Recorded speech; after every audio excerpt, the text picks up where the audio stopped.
Condițiile climatice influențează de foarte multe ori asupra activităților în aer liber. De aceea, Consiliul Local de Tineret Rezeni propune elaborarea proiectului Locul Amintirilor, care are ca scop crearea unui foișor care va servi ca adăpost și loc pentru relaxare, unde vor fi desfășurate diferite activități, cum ar fi campionate de șah, lectură și altele.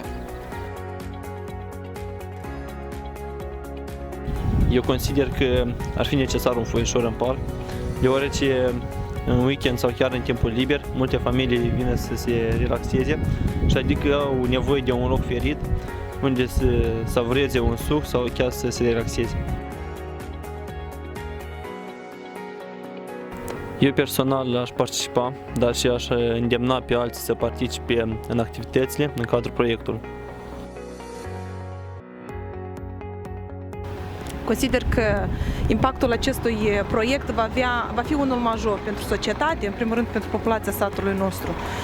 Doar rămâne ca responsabilizarea cetățenilor de pe teritoriul acestui sat să fie una pozitivă, să conștientizeze rolul și contribuie că va avea un rol primordial.